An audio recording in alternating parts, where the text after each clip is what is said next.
શ્રદ્ધાંજલિ કાર્યક્રમ દરમિયાન કોંગ્રેસના આગેવાનો દ્વારા નહેરુજીના ચિત્રને ફૂલહાર અર્પણ કરી તેમના દેશપ્રેમ, વિકાસ કાર્યો અને રાષ્ટ્ર નિર્માણમાં આપેલા યોગદાનને યાદ કરવામાં આવ્યું હતું.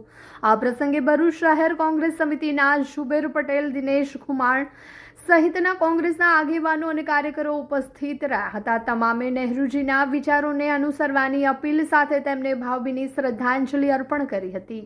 આજે ભરૂચ કોંગ્રેસ સમિતિ દ્વારા એમને શ્રદ્ધાસુમન અર્પિત કર્યા અને એમના કાર્યોને યાદ કર્યા. આઝાદ થયા પછી ભારતમાં 12% માત્ર લિટરસી રેટ હતો. ઉદ્યોગો નગણ્ય હતા.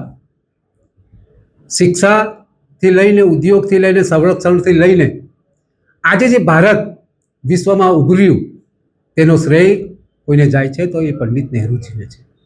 આઈઆઈટી, આઈઆઈએમ, એમ્સ તેમજ ઉદ્યોગો, ડેમ્સ, રેલવે, રોડ, રસ્તા સંપૂર્ણ ભારત બનાવવામાં જો કોઈકનો ફાળો હોય તો એ પંડિત નહેરુજીનો છે. અને આજે અમે સૌ એમને યાદ કરી રહ્યા છીએ, શ્રદ્ધાસુમન અર્પિત કરી રહ્યા છીએ.